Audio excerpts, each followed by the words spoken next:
Hello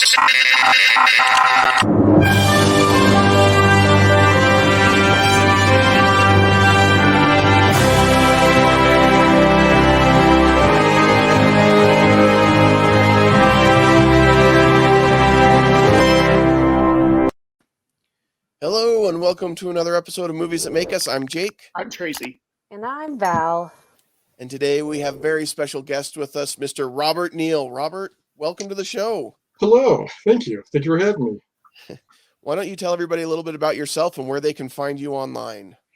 Let's see. I am a occasional blogger, cosplayer, and I have a thing for action figures. You can find me on Instagram at Action Figure Theater, where I typically do a daily coffee and action figure post. Take a look and enjoy.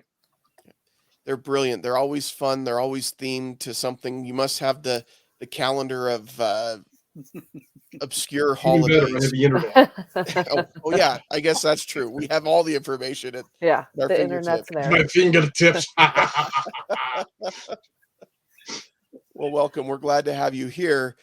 And Val, we were talking about Shang-Chi. You came to us at FanX and you said, hey, our next episode, we're going to have Robert on the show and we're going to talk about Shang-Chi. And it wasn't a, hey, how would you guys feel about talking about Shang-Chi? And we were on board with all of it. Like Tracy and I had no reservations about any of it. It was just, I thought I brought it up like, hey, I thought I said, hey, what about Shang-Chi? I don't think I said this is what we're doing. And then I walked away. I don't remember. You guys caught me at a really, like, you came and it was after I had just done the NWO panel and had some news dropped in the middle of that. So I have no idea what happened. Except Did they catch you at an interesting time in your life? What's that? Did they catch you at an interesting time in your life? Yeah. Which is how FanX goes sometimes, I guess. So, but why this particular movie, Val? What prompted this particular episode? Other than we know you have a love. Me, I really love talking about Shang-Chi, and we haven't talked about it. And it was brought up at a couple different panels that I was on at FanX. And then when we were talking and saying, hey, you need to be on the show. And then, I don't know, Shang-Chi came up and he was like, yeah, that sounds great. And I was like, great. So I don't know where, because I was like, well, what movie sounds good? That's what I usually like. People that we have on the show, we usually want them to talk about a movie that they like. Right. So I'm not going to like shove my likeness on someone else, usually only on Tuesdays. Only on Tuesdays. All right. Only on Tuesdays, and then it's just tacos, so it's fine. Tacos and giant hands coming out of the ocean and heads. That's a Tuesday. It's a Tuesday. We don't talk about the giant hands in the ocean, Robert. They're just there. It's just there. They've always been there. Yeah, nobody really wants to bring it up. It's fine. Apparently, it feels a little bit like that with Phase 4 of the Marvel Cinematic Universe with Eternals and Shang-Chi both, where things happen in these movies and we haven't really seen that connected to the rest of the MCU at this point. Yeah. Well, one of the things I've read is that Phase 4 is dealing with trauma, both coming out of Endgame and the blip, and just internal traumas and tragedies that people have been dealing with. So I think that actually Shang-Chi not dealing with the Eternals, and also since the Eternals hadn't happened at that point, him dealing with the trauma and tragedy of his family life, which was kind of jacked up. It was a good lead-in to some of the other things that have happened in Phase 4. Yeah, him and his sister have some daddy issues, like major daddy issues. And I mean, they should. Yeah, I was going to say their dad's a huge issue. He's probably a great guy. Yeah, their number one issue is their dad's a immortal supervillain that has been around for thousands of years. Like, I would have some issues I have issues and my dad's just a normal guy. So, So let's get into Shang-Chi. For me, I just visually love this movie. I know we usually just kind of talk about whatever right now for 15 minutes, but I kind of don't want to waste time. Go for it. But I mean, what I thought was super cool is that we were all on so many different panels at FanX, and a lot of it is superheroes and nerds and movies and, fight scenes and like all these different things. I was also on a panel about hip hop and comics, and that kind of thing. And almost every single panel that I was on, Shang-Chi was relevant in those panels. And I just think it was a super underrated movie. And when it came out, it was such a weird time Mhm. in just like humanity, especially Right. in the United States, where, Shang-Chi isn't very well known by people. I don't know much about Shang-Chi before this point, before the movie came out. But it was the same as like Iron Man. Like he was, not known by a lot of people. Most of us had heard the Iron Man song, but did we really know a whole lot about Iron Man? But then we have Shang-Chi coming out at a time where, people have been closed up in their homes. People are, is it like, how do I say this? Being racially stinted. Mm. I don't know if that's the right kind of phrase, because not everybody was like against Asian culture, but it was at this point where there was people angry at Asian culture. There was people that were fighting for Asian culture to not be. It was just like the stinted time. It was heightened, and then it was pushed down, and then it just. So there was a lot of hate. There was also a lot of, why are we going to see this movie? We don't know this character. We don't understand how it fits in the universe. But I think if Shang-Chi, if that movie would have been any other superhero movie coming out at that time, I don't think we would have had such an issue going to see it. I don't know if that's just me, but I just feel like it was a weird time. I don't know. I agree. And you don't I have think, to. well, no. I agree that it was a weird time. I don't know that I would use the past tense because I think we're still in the middle of a weird time as far as diversity in general goes. And But I mean, people were like but not going to Asian restaurants. yeah, oh, I know. People were Yeah, like beating up Asians on the streets because of the pandemic and thinking that it was their fault, right? right. And I'm not saying specifically, one culture, because that's how it was. It was just like, oh, Asians. Like it was, Yeah, there were restaurants not just shutting down because of COVID, but shutting down because they were, Asian food restaurants. And so for me, we've got this giant superhero that comes out that's from an Asian culture. Not very many people know them, and the movie itself is probably in my top 10 of all Marvel movies, and nobody goes to see it. Mm. yeah. And I think you're right. I think there was definitely a cultural thing, and I also think we were still kind of coming out of the Very pandemic and much going so. to movies and things like that. And I think if Shang-Chi had come out in 2018, 2017, it would have done much better Oh at the yeah, box office any other because time. Yeah. yeah, because people were, hey, we're every Marvel movie that comes out, we're going to go see it. I think at this point when it comes out, it's like, well, is that worth me going out or do I wait until it comes to Disney Plus? I think if Right. it came out this summer, I think it would it do would really have well. it Yeah. would have done better, because Absolutely. people like Eternals is different because Eternals got a lot of bad publicity before it came out and people didn't quite understand what it was. Hmm. And then but like Shang-Chi, it actually got, the people that were reviewing it gave it good reviews. Like it Mhm. got good Yeah. reviews. People just Right. didn't go to see it.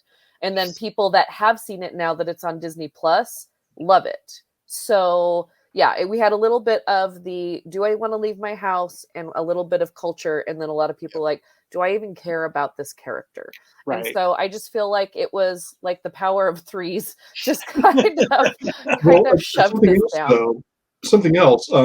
Now thinking about it, I wonder if it would have done as well if it had been the immediate follow-up after Eternals. If you'd switched their schedules, Mm. and the way that Eternals wasn't really embraced by the public at large, if this came out after that, would people be like, I don't know the character, I'm just gonna wait for Spider-Man and just move on and hope I don't miss too much? So I wonder about that as well. I don't know, because I mean, I wouldn't have been as angry about it, like Multiverse of Madness, if I hadn't seen Shang-Chi yet. Yes. Because it made me so angry. If you watched our Multiverse of Madness episode, like Shang-Chi should have been in there. Like, why bring Wong into both places and give us a perfect opening for Shang-Chi and then not give us Shang-Chi? Like, I get it, Shang-Chi would have they could have figured out a way for him not to defeat things and not to die and still exist, because it just made sense to me. And I know I'm just going to beat that down until it was like, okay, Val, like whatever. But you give me Shang-Chi, then you give an opening, a perfectly legitimate opening in Multiverse of Madness, and then he doesn't show up. But you got it just Wong, doesn't make sense. who I think is becoming like the new Loki, because Wong is everywhere now. He's Wongers. Wongers. I'm sorry, Wongers. Yes. When I was rewatching this last night, and we get to Macau with the fight scene, I'm like, it's Wongers. And then at the end, I was like, oh man, he and Madison need to go do some karaoke. Madison, Wongers, Shang-Chi, and Katie all doing Hotel California. This Yes. is awesome. Yes. Marvel, I'm pitching it now. Make those 4 double date. Even if it's just an end scene somewhere, you know what I mean? God. Yes. Yeah. It's interesting you bring up the culture piece, Val. I'm thinking about that same time. That was the same year that Raya and the Last Dragon came out, which was also Asian culture. Aquafina was in that as well, wasn't she? Yeah, And she was amazing in that as well, actually. And that was a really good movie. Sleeper. Yeah, it was a really good movie that also got really overlooked, and part of that was it didn't have a theatrical release, but I think also the time that it hit too. So that's a really interesting thought. So, I think they should bring that back out. There's going to be a whole bunch of movies that they're re-releasing for a couple of weeks in theaters, and I did get to see that one in the theater just as a critic screening, and it was absolutely beautiful, absolutely beautiful. And if you haven't seen Shang-Chi, yes, watch it on the biggest screen in your house, but I would love for people to see that on the big screen if they didn't get a chance to, because let's go to one of my favorite scenes in an action movie that year, and that is when they're on the train, and they're on the bus. It's one of those extended accordion buses, and not only do you have exceptional camera work inside and outside of the bus, you've got an amazing soundtrack happening, and then the fight scenes and the choreography of the combat is so amazing. And then you have just this random humor that's happening all at the same time. It's just this amazing combination of action, because that's what an action scene is. It's a little bit of humor, it's fantastic combat, it's amazing music, and it's the sequencing of the editing. That is fantastic. And a lot of action movies try to do on a bus, outside of a bus, on a train, outside of a train. It's happened in a lot of different ways in a lot of different movies. And this to me was so much fun to watch. Yo, this is your boy broadcasting. I took Taekwondo one time, so I'm kind of an expert. I'm going to break down this fight right now. And then Katie, this is a character to me who could have been overbearing, could have been too much, but she gives it's like Madison. It's just enough that you end up loving her, but she could have been too much. So that's she brings a lot to that scene. And I think that they gave her just enough, unlike Madison, at least so far, they've given her just enough character development that you're kind of interested in, okay, we know how her life is paralleled Shang-Chi's and kind of underachieving and just kind of settling, and you kind of watch them in parallel grow together. That was actually kind of fun to get that, which we don't often get with a lot of secondary characters in movies. Right. Yeah, which gets me excited to think that you know, she might be a little bit more than that. And what I love about Aquafina is that a lot of people don't watch her serious work. They know her from Crazy Rich Asians, which is such a great movie. They know her from other, you know, comedic things where she kind of plays the same type of character. And then you see her in this, and we have some really great dramatic moments. We have some really great comedic moments. And then we've got this friendship that is so great. I love friendship movies, and their friendship, their bond, whatever they're going through, is really fun for me to watch as well. And especially when they get, you know, to their mother's home and they get to meet the family and that whole area. And she is kind of figuring out her journey there. Like you said, that potential of both of them, just like, well, we're good with this. We're good with what we're doing right now. And then all of a sudden they have to get outside of their shell. And, you know, she figures out that she's really good at something that she never would have expected to be good at. Like she never would have thought about that any other time. You know what I mean? So it was just really cool to see that growth. But also just to be like, you're my friend and you didn't tell me about this. And then when they're going over like what he changed his name to, and she's like, wait a second. You changed your name from Shang to Sean? Like only your best friend is going to call you out on that kind of crap. You know what I mean? Yeah. Well, the other thing that I love is that we set up so much with her right at the beginning when they're both working as the valets, and we have like basically a reverse Ferris Bueller's Day Off, where the valets are the ones who are deciding whether or not to take the car, and she's like, "No, I'm like the Jeff Gordon of valet parking." So we just really set her up at the beginning, and then and I love during the bus scene where she's like, they come up to Shang-Chi and she's like, does this guy look like he knows how to fight? And then he does the. And something I didn't think about until just now, they totally set her up for driving that bus in the scene with the Porsche before. Yeah, and that just really dawned on me that why is she driving the bus? Well, she's driven in cars for umpteen years. She's a professional driver. I didn't get that either, Robert. Yeah. What? Sorry, Val. Sorry, I've seen it a million times. Sorry.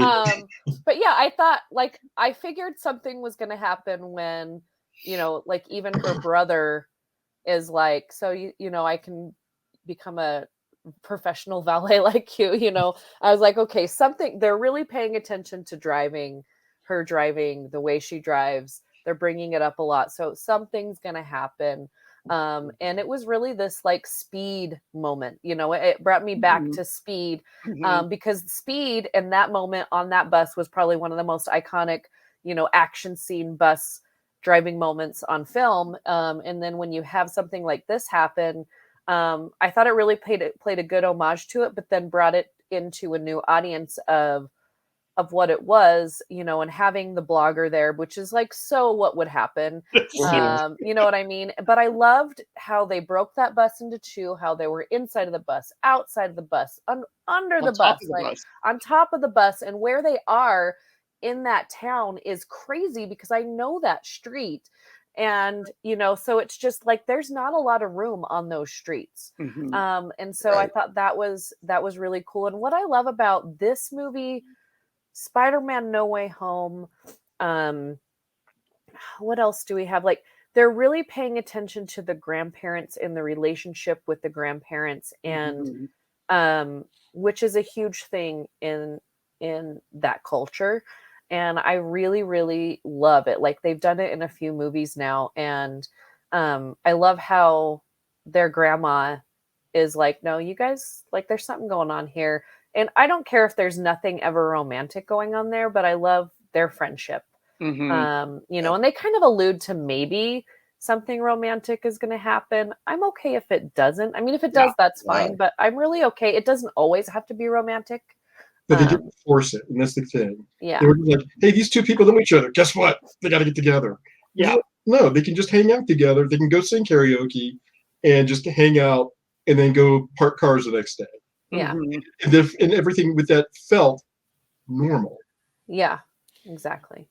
And I think it's one of the big problems typically in Hollywood movies is you get every close relationship has to end up being romantic, and it doesn't. And like we need to start depicting more friendships and relationships that are not romantic. Like it's okay to have friends that.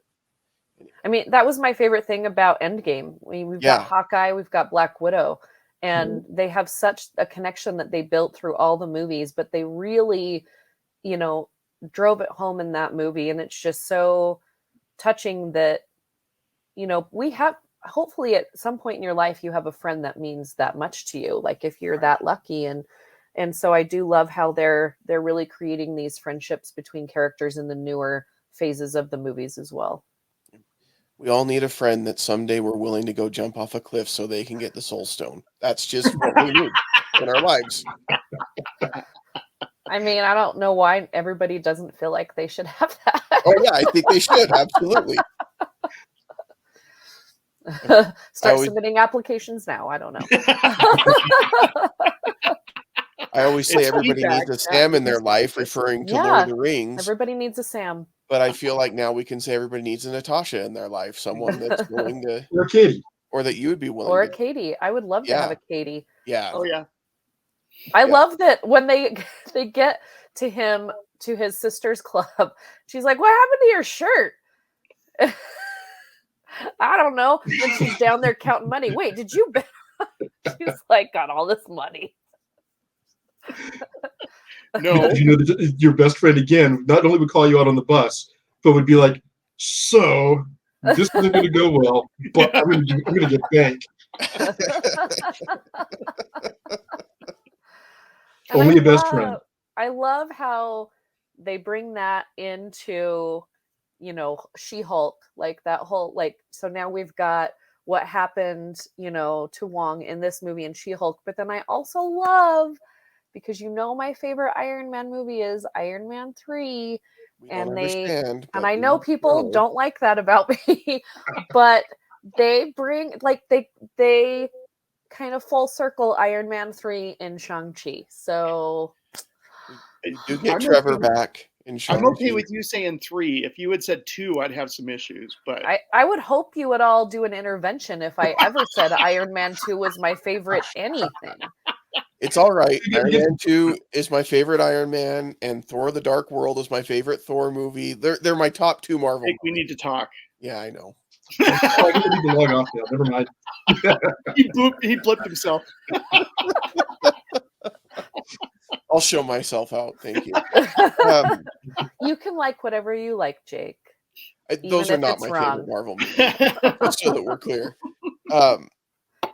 I really did like that they kind of tried to close the loop a little bit on the Mandarin, because I think that was, for a lot of fans of the comics, it was something really exciting to see, Ben Kingsley as the Mandarin, and he played it very menacingly, and it was very well done in a lot of ways. And then you find out it's all fake, and it's kind of this bait and switch, and it's like, come on, that can't be the Mandarin, because he was such an iconic villain in the comics. And I like that they corrected that a lot in this movie.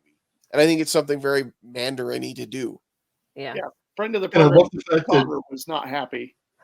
Yeah, and I love the fact that Wenwu, when he's talking about it, he's talking about going back to culture, the importance of names. Yeah. And mentioned, names are power. Names connect us to our not only who we are, but to our past.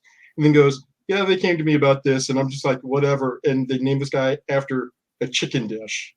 And he was dismissive of the whole thing of like, he's like, well, if you're going to take over the world, name yourself after a chicken dish may not be the best way to go, but hey, you do you. And it's an orange. Yeah. But it was just, I loved that.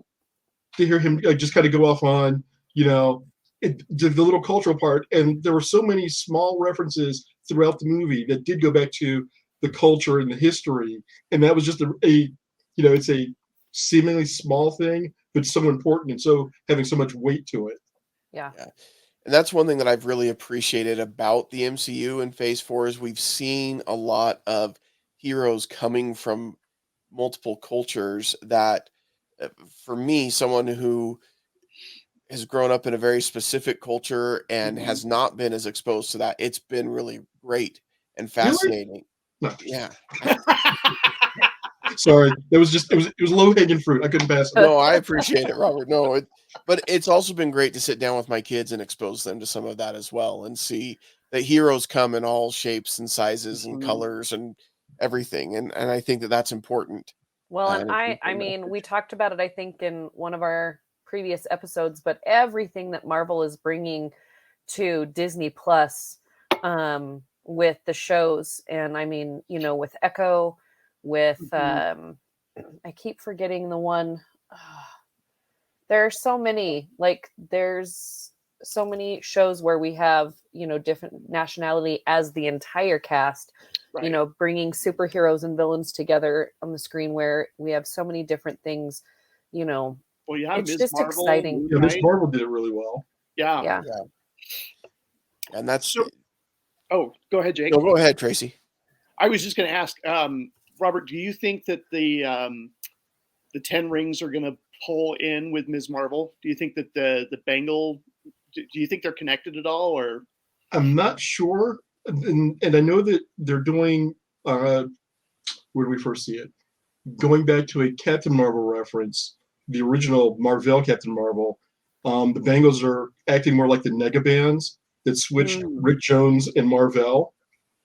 But since there's, they don't have any record of what these are in, the Codex or the Kree or the Chitauri, nobody knows where these things came from. And we saw some of the sigils of the 10 Rings in Ms. Marvel. I am curious to see how they tie it together, if they use it as, if they even do it again, kind of culturally, as a Southeast Asian kind of tie, to just go, there's an entire section of the world we just really have not talked about that has had a lot of things going on. And kind of like we were talking at FanX with how does somebody not in New York or LA deal with events? Has there been anything historically in the MCU in Asia that we just don't know about? Or at least, S.H.I.E.L.D. hasn't told us about yet. Well, and we have Marvels coming, and getting to see a little bit of that at D23. They really get into dealing with these superpowers and each other, and then we have Secret Invasion, which deals with the Kree. So, I mean, we could get it in either or both of those shows, which is really, I mean, they're really opening the doors to bring everything, because everybody's been complaining nothing connects yet, because they did such a great job in the first 3 phases, Right. but they didn't connect everything at once. It took them years to connect these things, but now we have this expectation that you give it to us now, it needs to connect now. Yeah. But what I got to see at D23, everything they brought out, in my mind, I'm just seeing these tentacles connecting. Like from What If? Nice. Yeah. I struggle with that argument that nothing is connecting right now in phase I see 4. it. Yeah. I get why people are saying it, but if you go back and you watch the phase 1 movies, not everything connected in the phase, and it was really phase 2, they start kind of coming together, and then phase 3 is when we get it all connected. Right. And I think phase 4 is kind of not a reset, but the Endgame was such a universe altering event. Right. Yeah. That now we're kind of starting from scratch. Iron Man's not there. Cap, we've got a different Cap now, and things like that. And so we've got to have some more origin stories. We're bringing on some new heroes. I think phase 4 is very similar to phase 1, in my opinion. It's a soft reboot. I mean, it's a soft reset. Yeah. It's a resetting, or reestablishing. We're establishing where all the pieces are on the board before they can start making moves. Sorry, Ironheart is the one I keep forgetting. So we have Echo and Ironheart coming, which are both going to be just fantastic journeys for everyone. And then Armor Wars, I think, is also going to be one of those that connects things. And they're going to be a lot of episodes, which is really great. So I just can't. I don't see Shang-Chi doesn't have another movie that they've announced yet. And they've announced things through, 2025. But that doesn't mean that it's not there and it's not going to be announced. Hopefully, when I go to New York Comic-Con this week, there will be something, but I think it's going to be a little more of stuff we've already kind of heard about, but haven't gotten, as much attention. Yeah, much attention, because they haven't been able to shoot a lot of things that they haven't already announced. And so we'll see kind of what they announce there. But Shang-Chi and the characters that were created in that movie that were brought to us, because Shang-Chi, the comic, has been around for a long time. Sure. But what they established in that movie with those characters are just so exciting to me. I mean, just that whole hidden place that they live and how they create their warriors there, and then the warriors that we see in Wakanda. And then, I just feel like, I don't know, I feel like I want to see those two places have to be in the same place, like those two sets of warriors in the same place. I don't know if that's ever going to happen, but I would love to see that happen.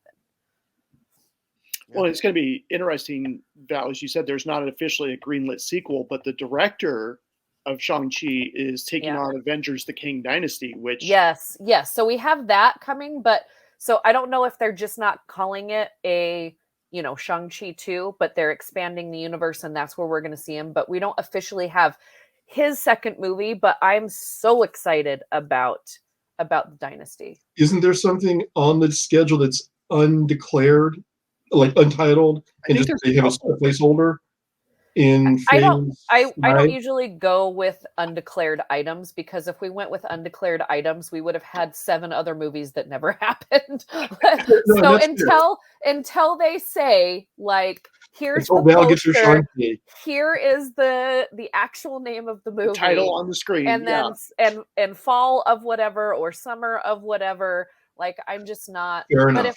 if we get the Dynasty movie, then I'm fine with that as well. So. No, I think there's a place for Shang-Chi, and I think we'll see him more in some of the crossover stuff. I don't think this is the last that we've seen of his character.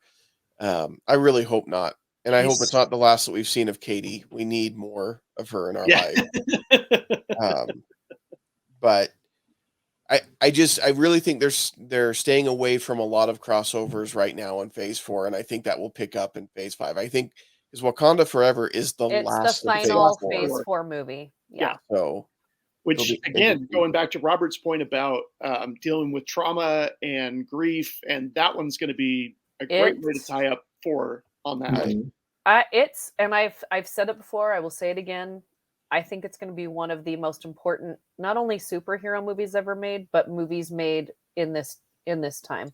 Yeah. Just seeing the footage that I have seen of it, and the fact that they are not holding back with what this movie means. Like, some of the things and lines that they say in this movie from the footage that I've seen, I'm so excited for it. And I can't wait for everybody to see the women of Wakanda on the big screen doing what they're doing, because the footage that they showed at D23 just floored me. Like, the one thing that I have one fear about Wakanda Forever, and that is Ironheart, because I am used to the story of Riri on her own designing the Ironheart armor, just like Tony Stark did it in a cave, and she's like, I can do it, I got tools. And I don't want her getting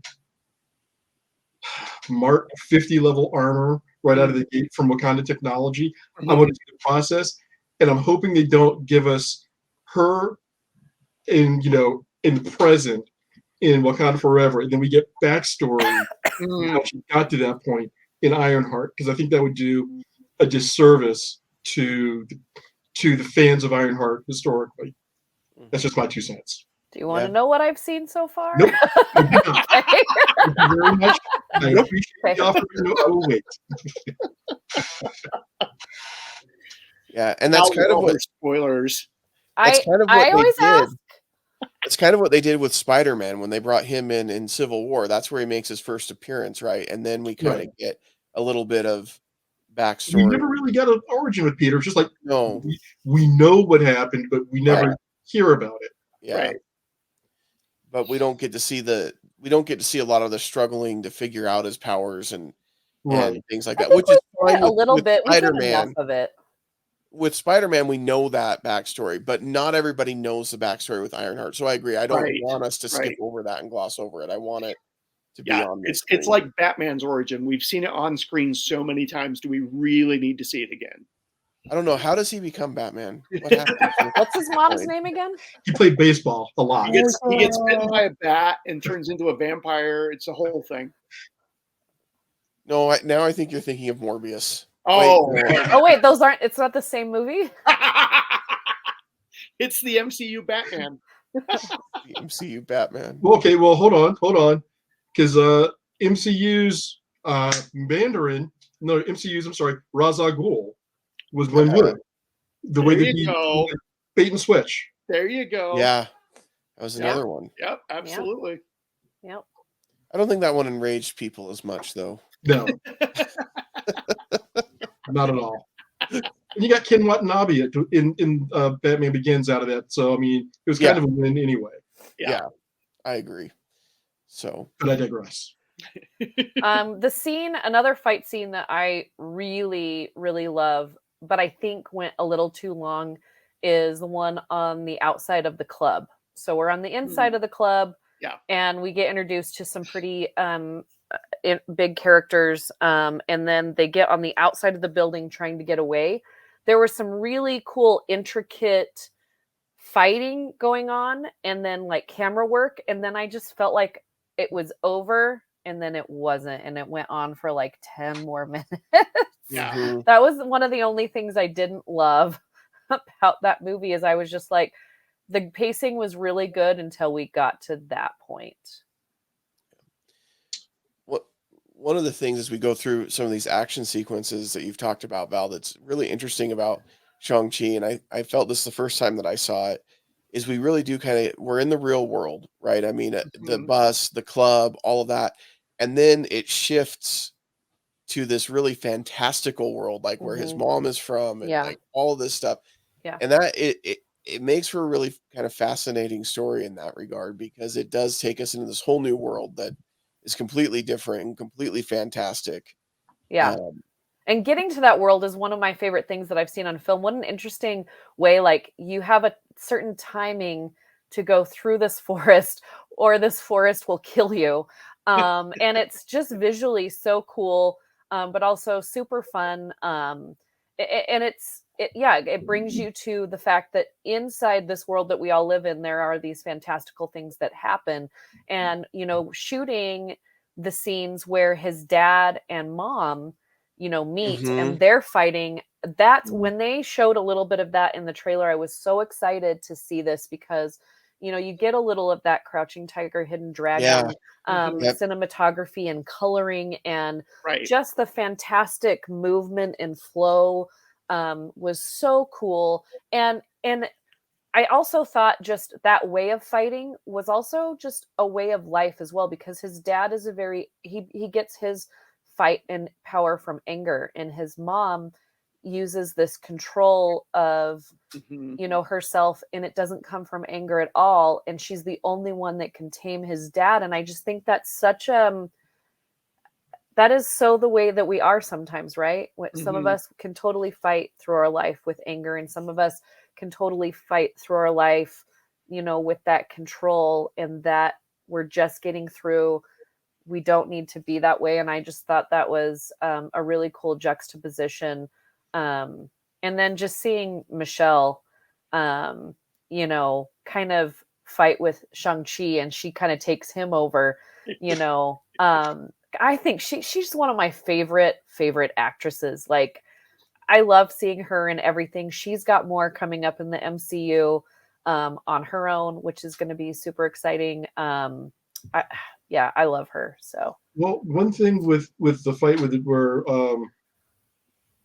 I can't remember the mother's name, and when we were fighting, one thing with his fighting style, it wasn't just anger.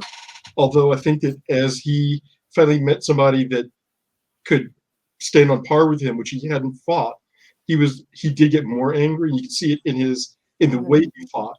But I think that after attaining the rings, and especially in the first fight, and I mentioned this with you, that I had a problem with the way it was shot originally, and then watching it again made sense. His fighting style wasn't angry; it was brute force. Yeah. It was power. It was, I have this power. I do whatever. Yeah, and I'm going there, and you can't stop me. And he was used to be, that was one of the things that kind of played throughout, that this is a man who's very used to getting his way, period. Right. And all of a sudden, this other warrior is just like, I don't think so. And completely, resets the way he thinks about things to the point where he's like, I'm willing to give this up. And when, in kind of parallel, Shang-Chi, when he went to Ta Lo and was fighting with his aunt, that just, it wasn't anger. It was, I've suppressed this for so long. Yeah. And I've kept this bottled up for 15 years. And now that it's back out, he was angry because, this is what my father made me. I don't want to be this person. Yeah. She's making him fight and confront, you are not just your father, but you're your mother also. Find the balance between the two and utilize that. And, that's one of the things that's just a life lesson. Your parents teach you, you get this from your father, you get this from your mother. There are good and bad in both. Use them both, become your own person. So that was another lesson that was very subtly but very well taught in that scene. Yeah. And I take it as, because not everybody has both of those sides to learn from. And for me, I took it from, we all have pain in our life that we can draw from. And we all have, this other kind of knowledge section where we can say, okay, I can take this knowledge, which sometimes is a little quieter, but more powerful than the pain. Right. And so his father and mother represented both of these. And then if we could actually get them together in a world where it made sense, then they would be the biggest force ever. But unfortunately, his past caught up with him, and just really drove it home that, now I've got to keep continuing to be this brute force, this, taking over everything. And that was his weakness, because then that's what brought him down ultimately. It wasn't the fact that he loved his wife more than anything. It was that, I want control. I want to bring her back. I want, it's that ultimate control. And so there were just so many things that you could subtly take out of this movie, depending on where you are and what you need. And I really, really enjoyed that. Well, let's give it a grade. Let's give it a letter grade. We'll start with you, Tracy. Go ahead. I don't know. Go ahead. We'll start with you. I'm not as big of a fan of this one as Val, but I still enjoy it quite a bit. I think that there's a few CGI with the fight scenes that I don't like quite as much, but the choreography is fantastic. Like when he's dealing with the jacket and he's flipping the jacket over his head and stuff like that. That reminds me very much of the old Jackie Chan. The story's good. I'm interested to see where it goes from here. I'm giving it a solid B. Okay. Robert, what about you? I am not quite as much a fan as Val, but I love this movie. Tracy heard me make the comment in one of our panels about Marvel doing the blackest things they've ever done in Falcon and the Winter Soldier, and this is definitely the most balanced Asian thing they've done without making it caricature. You actually got characters and characterizations and development. Choreography, I think, was fantastic. I think that the fight cinematography, after talking with Val and complaining about the first fight versus later fights in the movie, but how they worked those, I think the fight cinematography was great. There were scenes that went on a beat too long, but I don't think for me that any of that distracted from the movie.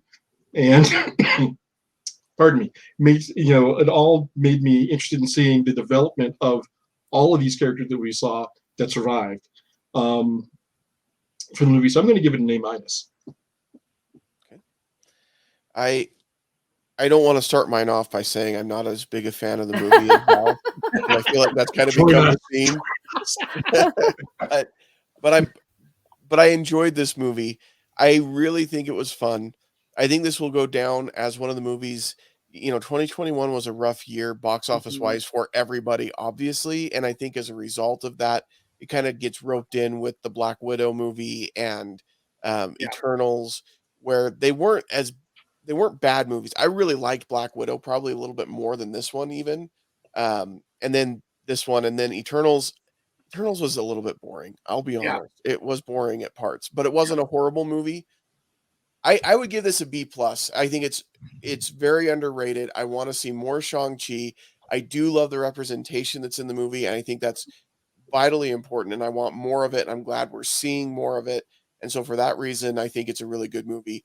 But this isn't, for me, this isn't top tier Marvel like Black Panther or Winter Soldier or Endgame, but it's still really, really good. Val? This is this movie to me was so much fun. We didn't even talk about his sister, which I cannot wait to see what evil she brings on the world. Like, she is a force to be reckoned with. And the fact that, you know, you think that she's going to come around. Oh no, she's dead now. You think that by the end she feels like she's part of the family and she's going to come around and be with them, and then you see what happens, that she's now her dad basically, with her own minions. And so that makes me so excited, because I just feel like Marvel needs to up its game with villains and really really, you know, hit it home. And I really hope they do what I think they're going to do with her character. For me, it's an A-. If they would have tightened it up a little bit with some of the scenes that were a little bit slower, I think it would have been a full-on A for me. I also there were a couple of times when they're fighting in the fantastical place in the CGI, when they're fighting against the mountain, that took me out of the movie a couple times. Every time I see it, there's just some parts, but that part is super cool when he's fighting his dad. Another really cool part, but there's some missteps right there a few times. So it's not a perfect movie, but it's a really fun visual movie, and I can't wait to see where Shang-Chi is going. So yeah, A- for me. Well, there you go. There is Shang-Chi and the Legend of the Ten Rings. If you haven't checked it out, it is on Disney Plus. You need to check it out. I do think it gets overlooked because it was just in that time when we weren't really going out and seeing movies yet. Weird time. Yeah. But it's great. We had a great time at FanX. We have some good things coming up for everybody that we'll have some announcements on soon. We really enjoyed seeing everybody at our panel, and just throughout the show. So thank you for those that stopped and said hi. Robert, thank you for being on the show. Thank you for having me. Everybody needs to check out Robert's Instagram at Action Figure Theater. It is fantastic. It is fun.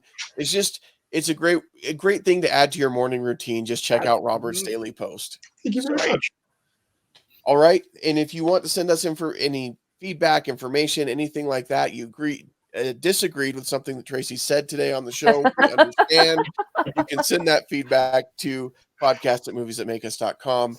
We'd love to hear from you. You can also comment on this post on YouTube or on Facebook, and make sure you subscribe wherever you listen to us and share it with your friends. And thanks so much for being here. Till next time, we won't see you at the movies. Bye. Bye.